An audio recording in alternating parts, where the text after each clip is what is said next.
कर ला सफाई यार दवा दवा देख कितना गंद मारिया है कोई है कोई सफाई का कोई ख्याल थानू यार और वड्डा किथे आ जेड़ा नखट्टू आ वो किथे गया होया पता नहीं किथे आवारा रहिंदा सारी दिहाड़ी औलाद ने जेड़ा ना परेशान कर लिया पता नहीं किथे जलील हुंदा रहिंदा सारी दिहाड़ी आ कर अबू जी तुसी क्यों काम कर रहे हो ओ किथों आया तू बस अब्बा जी बस जलील कर लिया इस बंदे ने तो मैनू सारी दिहाड़ी आवारा रहिंदा कुत्ते तरह फिरदा है हुण आ गया मतलब हुण इहनू को नखट्टू आ गया हुण इहनू जलील कर लिया इहने सारा कुछ मेरा बकवाता आ देख ला की करदे फिरदे आ असीं जेड़ा कोई रहिंदा एक मकान वो भी बकवा दे हुण किन्ने पैसे तेनू दिते आ तू देख ला सारे जेड़े उजाड़त ते आ सारे काम ना को कार दा दुश्मन अनाज दा आ जांदा है वेला हुण इहनू कोई मतलब होना ये तां आया होर एवें नहीं ये आया हैगा सारी दिहाड़ी तां बाहर फिरदा ये मतलब पारों आया हुण भी चलिए अबू जी मेरी एक गल तां सुनो की गल सुना तेरी मैं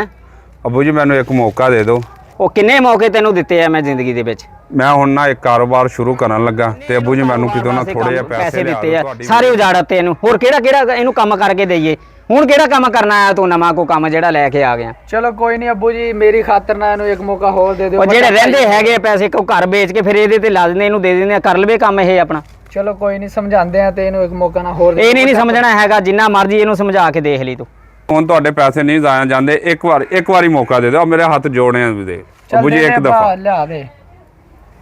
ਹੁਣ ਮੈਂ ਇਹਨੂੰ ਕਿੱਥੋਂ ਲਿਆ ਕੇ ਦੇਵਾਂ ਉਹ ਚੌਧਰੀ ਕੋਲੋਂ ਲਿਆ ਦੇ ਕਿਹੜਾ ਚੌਧਰੀ ਆ ਹੁਣ ਇੱਥੇ ਉਹ ਚੌਧਰੀ ਕੋਲੋਂ ਆਪਣਾ ਚੌਧਰੀ ਤੋਂ ਲਿਆ ਦੇ ਤੈਨੂੰ ਹੁਣ ਕਿੰਨੇ ਪੈਸੇ ਚਾਹੀਦੇ ਆ ਦੱਸ ਮੈਨੂੰ ਅਬੂ ਜੀ 5 ਲੱਖ ਚਾਹੀਦਾ ਤੈਨੂੰ ਕਿੱਥੋਂ ਲਿਆ ਕੇ ਦੇ ਦੇਵਾਂ ਹੁਣ ਮੈਨੂੰ ਵੇਚ ਲੈ ਫਿਰ ਚਲੋ ਕੋਈ ਨਾ ਅੱਬੂ ਜੀ ਉਹ ਤੁਹਾਡਾ ਚੌਧਰੀ ਦੋਸਤ ਨਹੀਂ ਹੈ ਕਿਹੜਾ ਉਹ ਵਹੀਦ ਚੌਧਰੀ ਆਹੋ ਉਹਦੇ ਕੋਲੋਂ ਲਿਆ ਦਿਓ ਫੇਰ ਇਹਦੀ ਖਾਤਰ ਹੁਣ ਜਾਣਾ ਪੈਣਾ ਫੇਰ ਉਹਦੀਆਂ ਮਿੰਨਤਾਂ ਕਰਨੀਆਂ ਪੈਣੀਆਂ ਮੈਨੂੰ ਚਲੋ ਕੋਈ ਨਹੀਂ ਅੱਬੂ ਜੀ ਭਾਈ ਇਹ ਵੱਡਾ ਕੋਈ ਨਹੀਂ ਲਿਆ ਅੱਛਾ ਮੈਂ ਜਾਂਦਾ ਚੌਧਰੀ ਕੋ ਮੇਰੇ ਆਉਂਦੇ ਤੱਕ ਸਾਰਾ ਕੰਮ ਜਿਹੜਾ ਨਾ ਮੁਕੰਮਲ ਕੀਤਾ ਹੋਵੇ ਠੀਕ ਹੈ ਅਬੂ ਜੀ ਠੀਕ ਹੈ ਜਾਓ ਤੁਸੀਂ ਆਦਨੇ ਜਿਹੜਾ ਨਾ ਤੰਗ ਕਰ ਲਿਆ ਪਤਾ ਨਹੀਂ ਕਿਹਦੇ ਬੂਏ ਤੇ ਜਿਹੜਾ ਨਾ ਜਾਣਾ ਪੈਣਾ ਹੈ ਹੁਣ ਚੌਧਰੀ ਕੋ ਜਾਣਾ ਪੈਣਾ ਚੌਧਰੀ ਭਾਈ ਤੇਰੇ ਤੀਆਂ चौधरी अस्सलाम वालेकुम वालेकुम सलाम की हाल आ अल्हम्दुलिल्लाह ठीक है जी और सेहत तबीयत ठीक आ ठीक है जी अल्हम्दुलिल्लाह चलो माशाल्लाह चौधरी साहब ओ की करदा ओ ना ना यार तू भरा अपना बह ਇੱਥੇ ਆ ਬਲਕਿ ਇੱਥੇ ਆ ਕੀ ਕਰਦਾ ਤੂੰ ਉਹ ਵਜ਼ੀਰ ਮਹਮਦਾ ਕਿਵੇਂ ਆਣਾ ਹੋ ਗਿਆ ਡੇਰੇ ਸਾਡੇ ਤੇ ਅੱਜ चौधरी औलाद दी खातिर तेरे को आया आज ਉਹ ਪਰੇਸ਼ਾਨ ਕਿਉਂ ਹੁੰਦਾ ਖੁੱਲ ਕੇ ਗੱਲ ਕਰ ਤੂੰ ਯਾਰ पैसे चाहिए को 5 लाख रुपया औलाद ने तंग कर लिया अगे पैसे उजाड़ते उन्हें हुण फिर कहंदा भी अब्बा मैं कारोबार करना है भी आखिरी दफ़ा मैनू दे दे पैसे भी 5 लाख रुपया करके तो भी मैं कारोबार दा सोचा भी मैं कारोबार करना है बड़ा मेरे को हुण वेला नहीं रह हुंदा मैं बहुत लोगों दी गल्लां सुन लियां ते अब्बे ने भी बड़ियां मेरी खातर गल्लां सुनियां हैं ते मैं हुण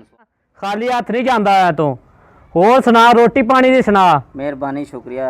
यही बड़ी गल है जेड़ा ना तेनू मिल जांदे आ आहो शामी ना जांदा होया मैं तेरे घर ही फड़ा दूंगा परेशानी ना लई जिद्दां दे तेरे पुत्त आ ना उदां दे चौधरी दे आ तू ना टेंशन लई कोई गल नहीं तू चला अपने मुंडे दा काम चला चौधरी साहब मेहरबानी कोई गल मेरी कोई गल रख ले औलाद दी खातर जेड़ा ना ए तुसीं मैनूं देण लगे पैसे को काम कर लवे नखट्टू जेड़ा ना वो करके दिखा दे कोई नज़ीर ममदा कोई नहीं तू घर जा पैसे आ जाते आ कोई गल नहीं परेशान ना होई अल्लाह खैर करूगा मेहरबानी कोई गल नहीं अल्लाह तेन वास्ता रखे आमीन आमीन आज कल दी भी ना औलाद की करे बंदा माँ प्यो नूं जलील कर दिंदी है